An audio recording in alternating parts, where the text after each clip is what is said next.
Hi, welcome to this week's Mailbox, where this week we've got some comments on how certain systems that are coming in BfA or changing in BfA are going to affect people, and of course more lore on Sylvanas and the Void and everything that's been going on with the Windrunners comic, and of course Before the Storm.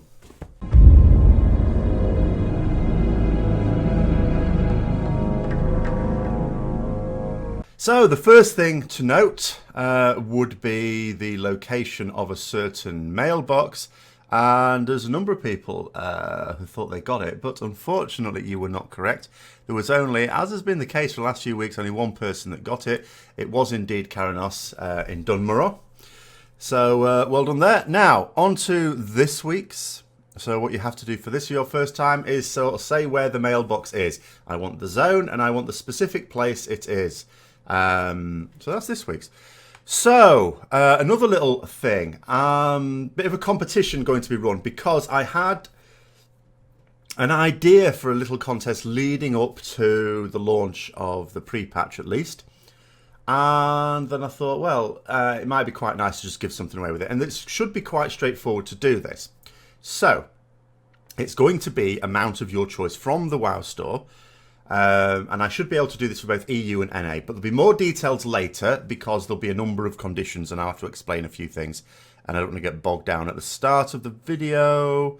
So let's get straight on to the first one, which is, do you think Horde guilds or players in general will be upset about 100 Alliance guilds having to clear Mythic raids for it to become cross-realm? Do you think that Horde guilds will feel obligated to make Alliance outs just to hurry the process along? Now, on to the first one. Potentially, yes. I mean, the people who are going to gain most from the Mythic going cross-realm is, as Blizzard themselves said, people who are going to spend a month or two progressing in Heroic, and then they want to do Mythic, but, you know, not really enough numbers. But maybe they find another guild to combine with just for their Mythic stuff, and maybe there isn't one on their realm, so they want, you know, to arrange for one cross-realm. That all sort of works well.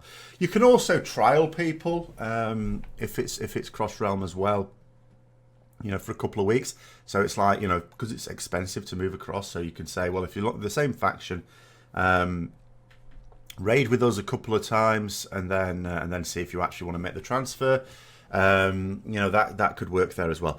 But of course, yes, there's going to be a situation where the top 100 Horde guilds is going to get filled out relatively quickly. The top 100 Alliance guilds, not nearly so quickly, because at that end there are very few Alliance guilds. You know, to be a Horde guild and get top 100, you've pretty much got to be inside the top 150. It's very difficult to say exactly where it would be. It might be even narrower than that. Whereas Alliance guilds, you could probably get away with being in the world top 500 and still get into the top 100 in Alliance. It's that bad. So it will take a little while. Do I think that those Horde guilds who are wanting for the cross-realm to activate will get a bit annoyed? Yes, I do. Because the worst thing, you know, will be that, and people will point this out, if things stay the same, you are going to get a situation where it's not just 100 Horde guilds have killed it long before 100 Alliance guilds. You probably have 200 Horde guilds, 300 Horde guilds. You know, there'll be there'll be a Horde guild that gets the 300th Horde guild kill of Mythic Gahoon, and Alliance guilds will still be on for it. And that might well attract not just irritation at the long waits to get the Mythic cross realm, but also from those Horde players going, we could have had top 100. But as some people have pointed out, well, maybe that'll make them go, Alliance? Maybe a few will. I just don't think it's as clear cut as that, because of the Horde guilds that will exist now and will be competitive enough to sort of want this achievement, because it is achievement, it goes on the official website and all the rest of it. You've got to have those Horde guilds. I mean, there'll be quite a lot of Horde guilds that if they went Alliance would think that they could get that top 100 Alliance. But you've got to remember why they went Horde in the first place. Some of them just want to be Horde. There are people that actually want to play Horde over Alliance. Incredible as that sounds, that is true. But They'll also be thinking, well, if the talents aren't as good, and again, that's maybe more of a perception than reality. I think the Horde ones are a little better. But there's that to worry about. Maybe we won't make as much progress because the characters won't be as strong. There'll be that thinking. Secondly, there's the issue of recruitment. I mean, that's a big reason for Alliance guilds to go. Legion has been brutal for recruitment. Absolutely brutal, I can tell you. And I'm not saying it's been a walk in the park for Horde guilds, but it's been next to impossible for Alliance guilds. So they'll know that they're walking into a situation where recruitment's going to be difficult, unless a load of Horde guilds go across and the whole thing balances out. But it's not going to balance itself out overnight. Even if this sort of works to rebalance it a little bit, it's not going to do it overnight. So the first Horde guilds to go Alliance would very much be pioneers and would really be in trouble. And some of those guilds could go under. And then you've still got to have a situation where the vast majority of your roster, certainly your core roster, is willing to do it and willing to pay the cost to do it. Because it's not just the cost of transferring a character. And also remember, because I've just done this recently transferring, remember, you can still, and this is maddening, you can still only transfer 250,000 gold on a character. So there's all sorts of negatives with transferring, and to get a whole guild to do it. Wow, I mean, it's super unlikely that it would happen to a great extent. Maybe over time, I don't know. But to begin with, And then it says, do you think that Horde guilds will feel obligated to make Alliance outs just to hurry the process along? No, not at all. How much work would that require? You're asking them. It's bad enough for some guilds. I mean, maybe split raiding, not as many guilds will do the split raiding this time. But it's bad enough in those guilds that they've got to have a character and then they feel they have the need for one or two alts as well. Some of them like to do it, some of them want to do it, but others doing it for the benefit of progress and stuff like that. To ask them to do it on an opposite faction one where they can get no benefit from it themselves because there's no trading or anything like that between them, they're not going to do that. You're not going to have Horde guilds making an Alliance guild just to bung it forward a bit. The sort of guilds, the sort of players that would even reasonably do that are the sort of ones who won't care about it being cross-realm anyway. I mean, again, you've got to think about who is it that's going to benefit from the cross-realm Mythic. And it's not the sort of guilds that can run multiple guilds of a progress rating. So no, I really don't think there's going to be any of that at all. But it will be interesting times. It will be interesting times. And some people have already pointed out, well, if nothing changes spectacularly, by the time the cross-realm thing comes in, it might be time for the next raid anyway. And previous. See, I don't know how they're going to do it this time, because in Legion, Emerald Nightmare, which is the equivalent of Uldir, remains sort of relevant. You can still get the cutting edge for a little while. I think, did that stop when Nighthell came out? I don't remember now. It may have stopped when Nighthell came out.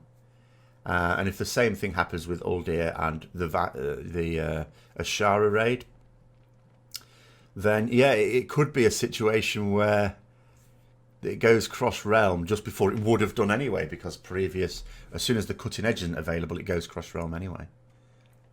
So, but maybe it's one of those that's not going to make an immediate change. It's more for the long term. Who knows? We'll have to see. Next one says, I think it's funny that split raiding is talked about like some plague that spread through a country. If someone doesn't like it, just don't do it. Your raid can't force you to do it. And if they try, the solution is easy. Look for another guild. Split raid is an initiative that came out of the community and has to be fixed by the community. No, it didn't. It came by the fact that, again, we get a lot of comments like this. It's from people who are not naturally competitive, which is fine. But, you can't just say, people with a competitive mindset, it's a bit like saying, well, when we're going through a tier of progress, Method did it with this item level. So as soon as we get to this item level, any more gear that drops, we're just going to disenchant it. We're not going to use it. We're just gonna gimp ourselves just because it's fun. People don't do that. Everything within the rules. We don't want people cheating, but within the rules, people will do what they can to advance. And split raiding is part of that. And Blizzard, sometimes Blizzard come out with this line about, oh, if you don't want to do it, don't do it, which is always a load of nonsense. Even they have not come out with this line for split raiding. Even they have acknowledged that split raiding is a consequence of the systems that they've put in over time. And is something that's not ideal. The last thing they said about it before they started announcing the changes for BfA was that they can't think of anything to deal with split raiding that wouldn't be worse than split raiding. And, you know, they've proved themselves right, because the enforced personal loot is, in many competitive raiders' minds, worse than split raiding. But you say, if someone doesn't like it, just don't do it. Then what you're saying is, don't be competitive. That's what you're saying. You know, don't be competitive. Well, people want to be competitive. It says your raid can't force you to do it. And if they try the solution is easy, look for another guild. You won't have to look for another guild. If your raid says we're doing this and you don't do it, you're going to be looking for another guild whether you want to or not, because they are not going to be inviting into your roster. When you sign up for a guild, they are very, very open, or at least they should be, and the vast majority are, about what their requirements are. The typical guild advert on like WoW Progress or anywhere else, you know, it has a number of sections sometimes, but there's two key sections. One is what we expect from you, and then the other is what you can expect from us. You know, so because it's a contract, it's a two-way process. So when you sign up for it, if I sign up for a guild that says we're doing split raiding, we're doing split raiding, I will get an alt ready, as I did at the start of Legion, for example, and I did at the start of WoD. But yeah, so you're not competing. You might as well just go and do heroic, or go into a guild that'll do heroic and maybe a mythic a bit later. But you're not, if you know, if you're not going to be competitive and agree to the rules of a cutting edge guild, where you don't deserve to be cutting edge. Not that all guilds that get cutting edge, of course, do split raiding. That's not true at all. In fact, some do really well without split raiding. But those usually compensate by doing something else exceptionally well to make up for it. And say split raiding is an issue that came out of the community. That's absolute nonsense. Of course, it didn't come out of the community. It came out of the way the game works. Because split raiding has been a thing since like Wrath at least. But, you know, the wider community didn't do this. And it's not because they only really started being a thing for less competitive guilds, but still cutting-edge guilds, in WoD. Before that, it wasn't really a thing, except for the very, very top guilds. So it had been out for years already. It had been done for years already. So it's not that other guilds weren't cottoning on for a few years. They knew about it. It's just that the game wasn't set up to really be worth it for most guilds. And then that changed. It changed to the point where, in actual fact, any guild could, in theory, benefit from it. In theory, although there'd be no real reason to do it, in theory, a heroic guild could do the same thing and benefit. You know, because it was that simple. You do it on a lower difficulty, where, you know, because if you can do a raid at a particular difficulty, you should be able to do it on a lower difficulty with a mix of mains and alts that are maybe not even that good. Some alts, of course, are still very good. Some people play them very well as their mains, and some people don't. And you should be able to, you know, if you can do it at one level of raiding, you should be able to do it at a lower level of raiding with a weaker group, basically. And of course, you're going to get more gear out of it. And that was the reason for that. And it says, like, the unhealthy focus on eye level and logs. The eye level, of course, is partly Blizzard's fault. The fact that eye level is now shown is not necessarily Blizzard's fault. Of course, that came in with the gear score add-on. However, and that's a community thing. However, the fact that Blizzard insists that item level is an indicator of the quality of a piece of equipment, I mean, that's Blizzard that have pushed that, not anyone else. In terms of logs, of course, what you mean by logs is parsers, because logs are extremely useful and extremely healthy. Focus on parsers, yes, indeed, that's not Blizzard's fault, but this is nothing like this, because there's nothing in the game that encourages people to focus on parsers. Damage meters are not something that Blizzard put in the game, and logs are not something that Blizzard do, even though they use them themselves, of course. They're very pleased that those exist. Whereas what's called split raiding, nothing about split raiding is third party. It's all using the tools in the game and the systems in the game that Blizzard have put in. So no one who is competitively minded would come out with a statement such as, if you don't like it, just don't do it. Because it's like, you know, going out to playing football and say, but I'll tell you what, I'll break my foot first because I don't want to really play very competitively. Third one, it says, so this was still talking about Blizzard's Q&A about the fact that some classes are not going to be super done in any real sense. says, well, as a Shadow Priest, the news that we got to wait for 8.1 was not surprising. The total silence for months was very telling. I really hope we don't get screwed on numbers too. This is what confuses me a little. I've seen more than one comment about this. Now, I have said myself, and it's perfectly true, that Blizzard haven't been as forthcoming with discussions on the alpha and beta forums as they had in previous expansions. That is notable. And then sometimes people have pointed out, oh, well, there's this blue post here. They did it for Fury Warriors and they did it for this. Well, there's two things about that. One, they've done it like, for some specs, there's been like one post in the whole 6-month process. And sometimes that's been quite recent. But even when it hasn't, there's a difference between a blue post and a discussion. Look, when you're looking at a blue post on the beta forums, look at it and say to yourself, is this part of a discussion? Because if it is, it'll do two things. There'll be two markers for it. One, it'll be directly answering what someone has said on the forum. Two, when someone responds to it, I'm not saying they respond to every stupid little thing, there'll be a follow-up one. Now, that used to happen. So anyone coming out with this, oh, they haven't got time, nonsense, because it used to happen. Okay? It doesn't this time round. It's a different thing this time round. And the other thing, when you look at those blue posts, you look at them, and sometimes they're put in a post that you think, oh, yeah, it's sort of addressing that. But in actual fact, it's not. It's just coming out with something. Like there was one for Ret Paladins recently, for example. Someone had written a post about downtime. We were discussing downtime.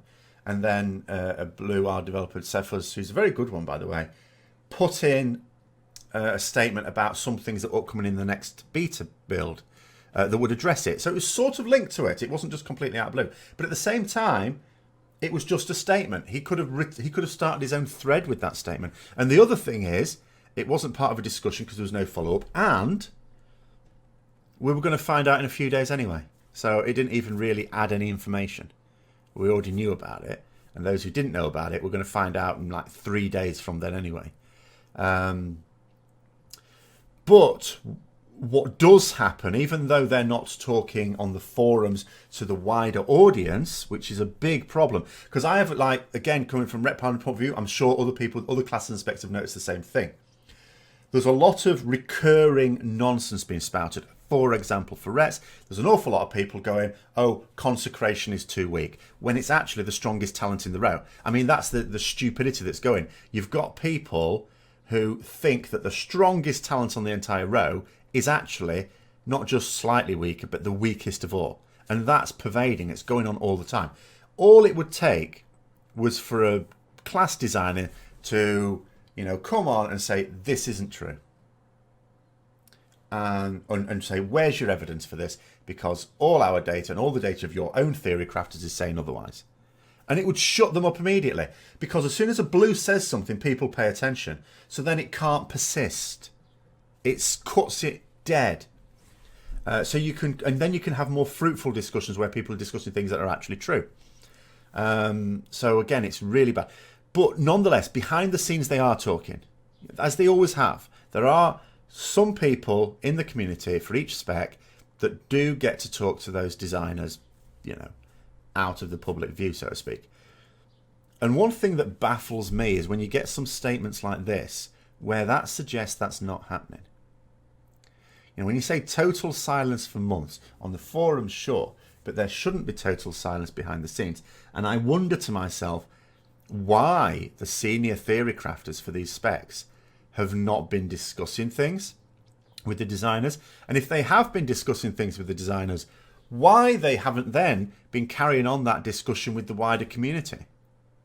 And any spec that finds itself in the position of, I mean, I'm not happy in terms of the fact that there's no utility for my spec for Mythic raiding. That is, the utility is sort of there for other things, but not for Mythic raiding. But that's because Blizzard have got this philosophy thing that's buggered it. It's not because the designers have been slow or not caring about it or anything like that. That's a different thing. If you've got classes that are thinking that their spec is actually just not even going to be finished in any serious sense at all, such as Shadow Priest, Enhancement Shame has been another recent one, I think to myself, Why is this only emerging now? Because the senior theory crafters knew. In fact, they sort of should have been told that 2 weeks ago was the time when no new work was going to be done on them. So why is this stuff only coming out now? Why weren't they, were they not talking through before? And if they were talking through before, were they not, disseminating information? It's just baffling. And it's sort of, it's almost like it sort of serves you right. I don't get it. Do not get it. Anyway, next one. It says, I feel like the whole faction imbalance thing is blown way out of proportion by everyone. I've always played Alliance and I've never had trouble finding guilds to play with on the Alliance side. Well, no. I mean, if all I wanted was a guild where have tabard was the thing, then I don't think I'd have any difficulty too.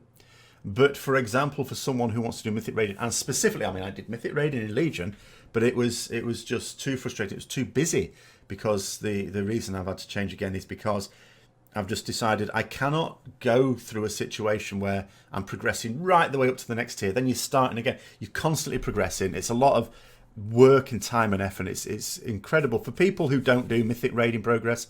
It's sometimes very, very difficult. Well, across the whole tier, I should say, from like week 1 when Mythic's out. It's very difficult to explain just how much extra work it is. Now, if you finish it within 2 or 3, let's say the thing lasts for 5 months, because they always say typically about 5 months, don't they? 4 to 5 months for a tier. So let's say it's out for 5 months, and you finish it in, say, 3 months. Well, that gives you a couple of months of farming it, which eventually you get down to 1 night. It's all nice and chill. It's all sorted. That's fine, because then you get to, you get to do your other things. You get to relax. You also get to look ahead at the next one. I'll be honest, like, even when you know there's a new tier coming out, if you're still progressing the one you're on now, you're not really paying a lot of attention to the new bosses, because you've still got bosses that need to be done now. So it's all very, and then when you get into the new one, you're straight away behind, because you haven't really got into your head exactly what the new bosses are like. You've read some things, but it's all jumbled up in your head because you haven't had the time to go through it all properly. So you just end up getting further and further behind. So I don't want that. So when I was looking for guilds in a reasonable range, it doesn't have to be super high, but in a reasonable range, it's not that there were no alliance guilds that I didn't really want to join or anything like that. There were no alliance guilds recruiting my class and spec. None. Zero. Actually none. Sometimes people would go, oh, this one is, and it's like, no, look at it again. And sure enough, it was the usual one, recruiting all classes. But sometimes when they say recruiting all classes, it's because they can't be asked to put down the ones they really want. But they sometimes write it in the thing, and when you read that, yeah, they're not looking for me. So there were none at all. In fact, the only two, there were 2 alliance guilds that I looked at that sort of didn't say specifically that they weren't recruiting rets. So I sent a few feelers their way, and nothing came back. So, basically, there were 0 appliance skills. Appliance skills? There were no appliance skills at all. There were no alliance guilds recruiting at all at the time either. So, that's the way it is at the top end. And in fact, while I was looking through, I saw a number of alliance guilds that were announcing that they were going horde for BfA anyway. That happened quite a lot. There was a lot of them. I shudder to think what it's all going to look like next expansion. Next one. It says, hey Thete, what do you think about the Demon Hunter and Monk class buffs, which do not have consumable analogues, and their effect on raid tuning? To what extent will guilds that are not able to bring both classes to every raid be disadvantaged? So we are presumably talking about Chaos Brand for Demon Hunters and Mystic Touch for Monks. So the Demon Hunter one, basically when you do chaos damage to it, which of course you do all the time, increases magic damage taken by 5%. The monk one does an equivalent thing, but increasing physical damage taken by 5%. Of course, there's a holy behave yourself. There's a retribution paladin that uses holy and physical. I want both of those. It's really annoying. I do both. There's not many that do both. There are a couple of others, but there's not many that do both. And I'm one of the ones who does both. And also a significant number of each. In Legion, well, no, I think WoD, I could have a talent build that meant I was virtually all holy. That came unuseful on certain fights. But in BfA, certainly, I think it's going to be at best a quarter physical, 3/4 holy. I think that's his best. So I'm going to suffer if I don't have both of those, really. And like with the other ones, because they're buffs, Blizzard talks about, well, you could take a scroll if you don't have that class. Of course, no one, again, thinking competitively, is going to want that. You want the class, because the scroll is not as good. And it doesn't matter by saying, oh, it's only a little bit weaker. It's weaker, so it's not as good. So we'll take a priest, we'll take a warrior, we'll take a mage. Thank you very much.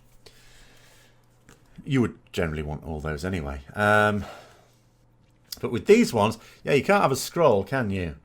Because it's a debuff. And if you had a scroll that allowed you to have the ability to do damage to something, put the debuff on it, you'd be able to give everyone in that raid a scroll. So all the targets, because I think the thing with this is, obviously, you know, if you have a monk in the raid, that debuff that increases physical damage is only going to be on their target, or targets, presumably. It still spreads if you do AoE. I haven't actually tested that. I haven't played the monk or demon hunter for some time, not since early alpha. But presumably that's, you know, the way that works. But nonetheless, if there's ads somewhere else, you know, that's, you know, let's say you've got a Windwalker monk or a Brewmaster monk and they're putting it on the boss, but there's some ads, but the ads are only for ranged. You know, poor old hunters, because they'll do physical damage. That debuff's not going on them. But if you give everyone a scroll that allowed them to do it, then everyone could have it, and that'd be too powerful then. So yeah, you are stuck with these. And the answer is, it says, to what extent will guilds that are not able to bring both classes to every raid be disadvantaged? Significantly. You know, anyone that does pure physical damage is going to have, you know, they're going to fail to get that 5% extra damage. And vice, you know, the other thing with the brand, which might be more serious, depending on your roster. It's one of these things where you're probably going to have to think about it. I mean, let's think. Let's say you've got 8 people in your raid that do spell damage, and predominantly spell damage, if not exclusively spell damage. So that Chaos brand, that 5% extra damage there, is worth 40% of a single player's damage, let's say. Stack it all up, 40% of a single player's damage. So let's say you've got a demon hunter, but they're not very good. Their damage isn't very good. They're not the best player. You'd still take them because they're bringing an extra 40% of good players' damage with them. That, unless they are going to be doing half the damage of everyone else, and you know, someone within the same roster is not going to be doing half the damage of someone else unless they're dead. So that basically means you will bring a demon hunter that doesn't do as well. Even if they are the worst player in your guild, you're still going to bring them.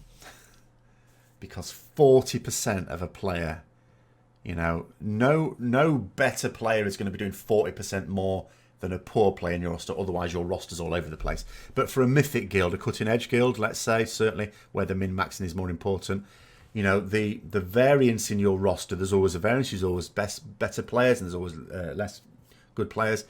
But the variance is not huge. You know, everyone in that roster needs to be able to do the abilities and to be able to play their class reasonably well. So the difference between the best player and the worst player is not going to be 40%.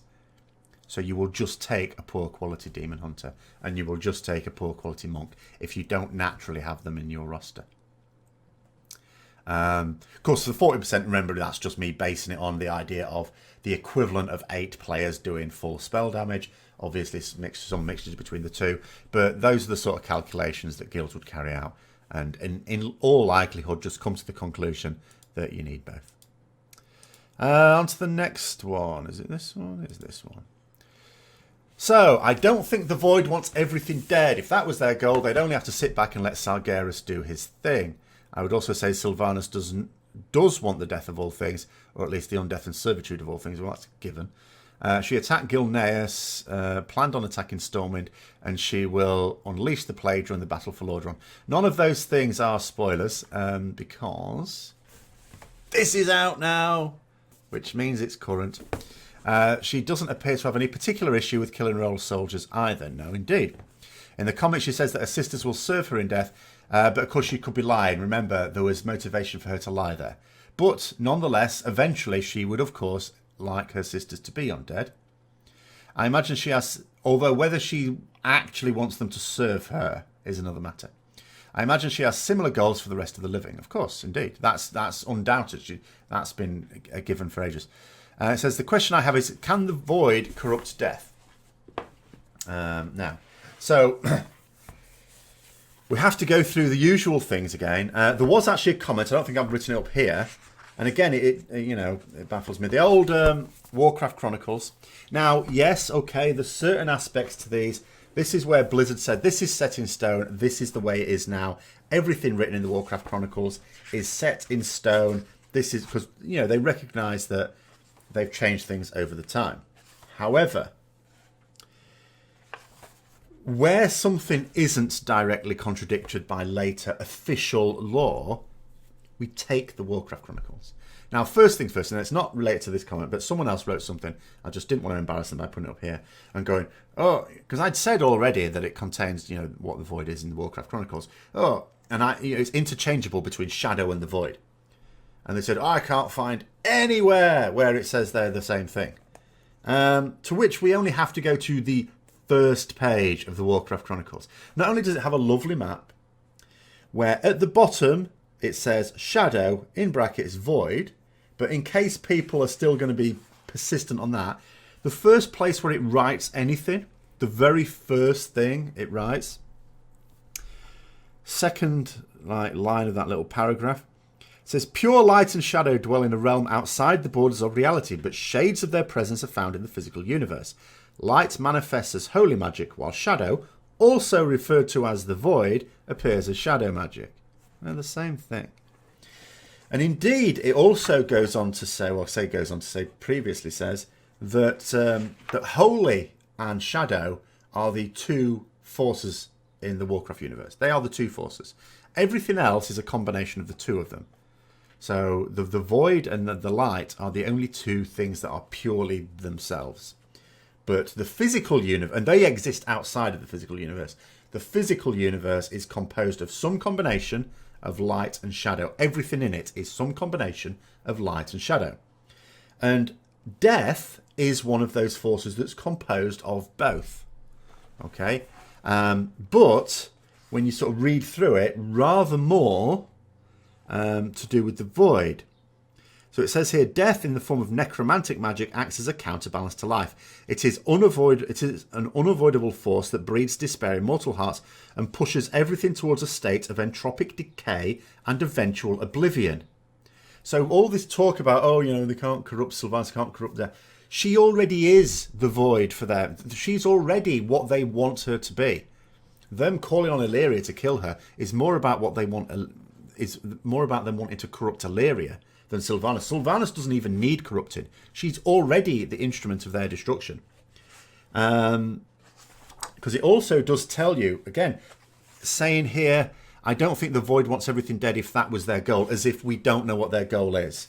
Now, there is a thing here, and quite early on in the Warcraft Chronicles, and the title is The Will of the Void, where it tells you exactly what the void want. So, because it's quite long, let's read the important bit. So it says, if the powers of the void succeeded in corrupting a nascent titan, it would awaken as an unspeakably dark creature. No power in creation, not even the Pantheon, could stand against it. In time, the warped titan would consume all matter and energy in the universe, bringing every mode of existence under the Void Lord's will. Okay? Basically, what they want to do is to kill the universe. Drain it of all matter and energy, at which point there's nothing else left. That is their goal. That's what they want to happen. And as I say, cross-referencing what it says death is, entropy, basically, that's what it is. Those two things are the same thing.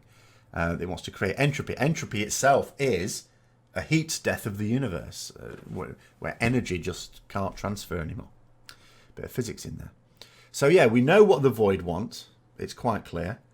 We know what death is. It's not this abstract term that hasn't been clearly defined in Warcraft. All of the forces in the Warcraft universe, even the hybrid forces, have been explained in Warcraft Chronicles 2 years ago, something like that. We've known that. It's set in stone. And you don't have to read through the whole book. It's right in the first few pages. But in terms of Sylvanas' general recollections, obviously I've still got to do the video on this book. But she is a perfect servant of the void. She's doing exactly what the void want to happen. So, you know. Next, it's also to do with Sylvanas. So I'm pretty open to none of Sylvanas' statements being a lie. So let's go through the statements that were in the comics first of all. She said, in no particular order, she was proud to be War Chief of the Horde. I'm going to forget one of them now, aren't I? She would never betray her sisters. And she sometimes wishes she were alive. And you're pretty open to none of those statements being a lie. Thing is, when I did the video as well, and when we read that, the book hadn't come out. I've now read the book. I don't consider it spoilers because it's out. Everyone could have read it. Blizzard haven't given me an advance copy. And it's also been a few days as well. So, if we go through them, because this... and the thing about... and I'll explain this in the video, I do it as well. The thing about a novel, unlike when you're watching a film or following a story in a game like Warcraft, a novel is super honest. Because a novel, you know, when you're watching a film, say, or, you know, a cinematic or a quest unfolding in a game, all you can see or hear, whatever, are characters, what they say and what they do. That's it. Their motivations, their thoughts and everything, you can second guess. In a novel, it tells you not only what characters say and do, it also tells you what they feel and what they think. So their motivations are laid bare. There's no second guessing.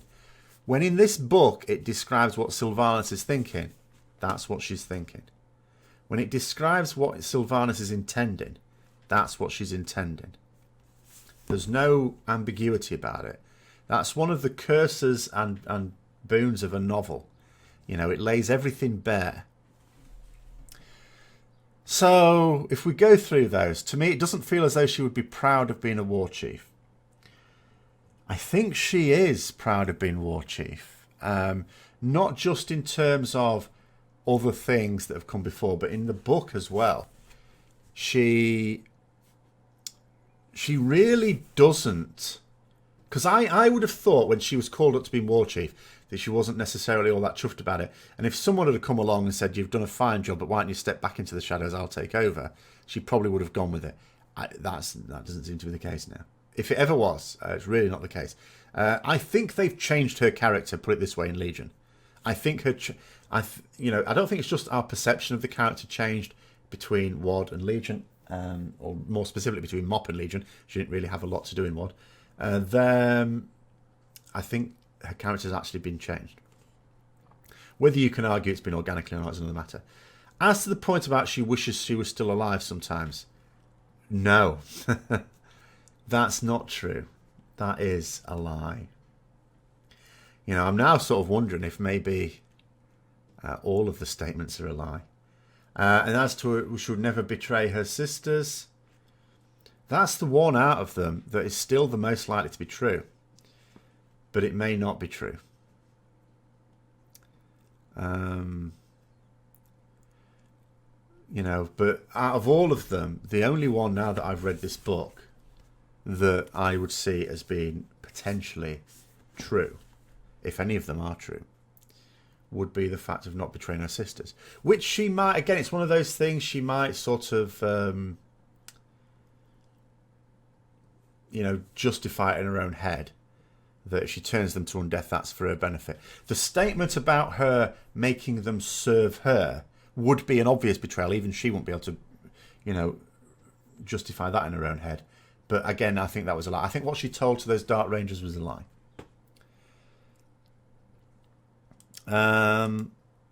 Next one. Okay, so, the last one really. This was to do, I was talking about how, looking at some of those props from the Warhammer film, I didn't mean Warhammer film, I meant Warcraft film. It was disappointing that when you look at a merchandise store, and again, with the EU merchandise store coming online, it's always disappointing. It's just like plushies and stuff like that that's on them, as opposed to some cooler looking items, like, for example, resin Draenei skulls or something like that that you could have lying around. And someone's saying here, it's a very good point, I suppose, It says, I've worked with the manufacturing and selling of props and merchandise, and often hard merchandise like skulls and figures aren't sold as much because they take up more room, cost more to ship, can break easily during shipping or manufacturing, cost more to make, and imperfections are easy to spot. More common and harder to fix. Plushies, clothing, and other textiles are often shipped in a vacuum package, where even a fully stuffed plush toy would be no larger than a folded t-shirt. Yes, I guess that it would be true, especially if you're manufacturing it overseas and having to have it literally shipped. Weight and size would be a big factor. It's disappointing though, but yes, I think we can probably see the wisdom in that one. In terms of being more expensive, I don't know how much that means. Obviously, some people will pay quite a lot for things if it looks good and it is good. But yeah, the other side of it, the actual, shipping it, and especially, I can also appreciate, to make sure that it wouldn't get broken, the packaging is going to add even more to the overall bulk of the thing. But it is disappointing. So, okay, on to the next thing. Competition time. So here it is. I'm going to explain first of all what the competition is, and then basically how it needs to work. It's the first time I've ever done one of these. And so I had to get everything through. It's very important for YouTube, apart from anything else. One of their terms and conditions is that I explain the terms and conditions really clearly, but it's also important to explain how it's going to work out. So the aim is that the winner will be randomly selected on the Azeroth review, which will be on the 17th of July, which is when, even though Blizzard don't really want to say publicly, I am assured, of course, I've been assured about things before and they've changed their mind, that they intend the pre-expansion patch to go live. In NA, obviously EU, it's the next day. So, I am going to have clues, not so much hidden, but appearing in videos, one per week for the next 4 weeks, basically. You won't have to watch all my videos, don't worry, this is not a cheeky way to get me to watch all my videos. But they will appear in World of Warcraft videos, and they'll appear in general World of Warcraft videos. I won't hide them in the Ret vlog or anything like that.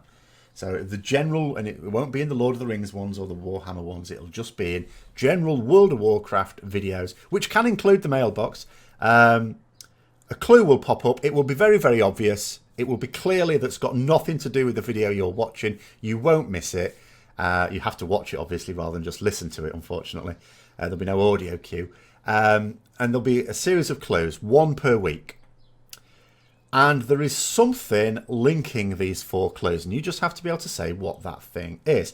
It could be a person, it could be an organisation, or it could be a place in the World of Warcraft. Okay? Now, where to put the answers? Because I don't want just answers any old place. Because I can't always read all comments, and I don't want to miss any out. So, there'll be effectively 5 places you can put your comments. One is on this video. Okay?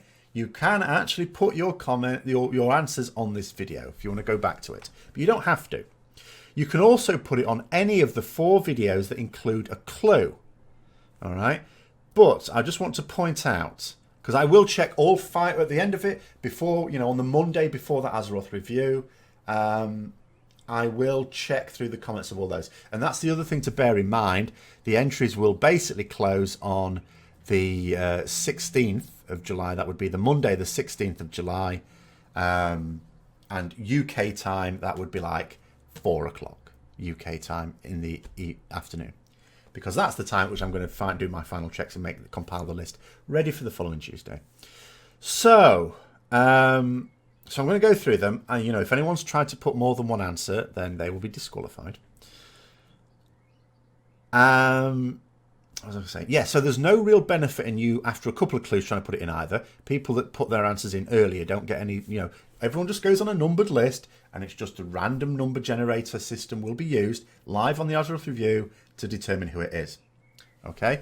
So yeah, so you might as well wait till you've seen all 4 clues anyway, and then try and work out what the link is. Now, in terms of this is how I imagine it's going to work. So the reason for mounts is because they're on the WoW store, and you're supposed to be able to gift them to people that are on your battle tag.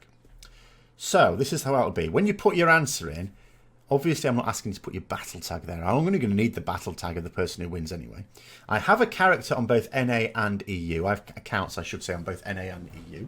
So I should be able to do this for anyone that's playing on the EU region or the NA region, as long as you've got a Battle.net account. So the way I envisage it working is this, because I'll have to contact them to find out what their battle tag is so that I can, you know, with the winner. So this is what I would suggest. There are several ways of contacting people. I could contact them in game, in which case with your answer you'll need to put down the name of a character that you play regularly and what realm it's on, and can you say whether it's EU or NA. And then what I can do is just send an in-game mail giving you my, you know, asking for your battle tag, I should say, not giving you my battle tag. Because the worry is I can't just have someone on battle tag saying, oh, by the way, I won that thing. I need to know it's them. So I'll send an in-game mail, and then you reply back with your like battle tag, and then I'll sort it from there. That's not the only way to do it, because maybe you don't play World of Warcraft anymore, but you've still got Battle.net, because that's essential. So maybe Discord, a private message on Discord, in which case you'll need to also leave your name on Discord. You might want a private message via Twitter or Facebook, in which case you need to tell me who you are on Twitter or Facebook. So those are the only ways. Now, the easiest way you would think would have been a private message on YouTube itself.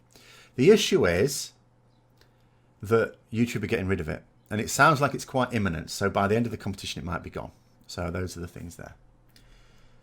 So hopefully that sort of makes sense. So like, I'm rambling on a hell of a lot here, but it's really more convoluted than I originally thought it was going to be. So yes, we just need what links them. There'll be one video each week, a general WoW video that will contain a clue at some point during it. It's a visual clue purely, but you will not miss it if you're watching it. And yes, then you'll also need to leave some contact when I can contact you. And then you would then, via that private message, contact me back with your Battle.net if you, in the event you've won. So when I'll be announcing it again will be the Tuesday the 17th. It'll be the Azeroth review. I'll do it right at the start. So if you're not normally interested in watching it, obviously, you know, if you're not there live, that's okay, because it goes onto YouTube a few hours later, and you won't have to sit through the whole thing of it to see if you've won. You'll just, you know, you'll just be able to. Mind you, if you've won, if you've left the correct details anyway, I will contact you. So you won't even have to watch it at all. But if you want to find out if you've won, you'll be able to do that. Hopefully that explains it. Hopefully that's not too convoluted. I'll try to make it as simple as possible. I might have failed. But thanks for watching anyway. Hope you enjoyed it. If you did, don't forget to like, comment, subscribe, and share for further content. Until next time, I'll see you later.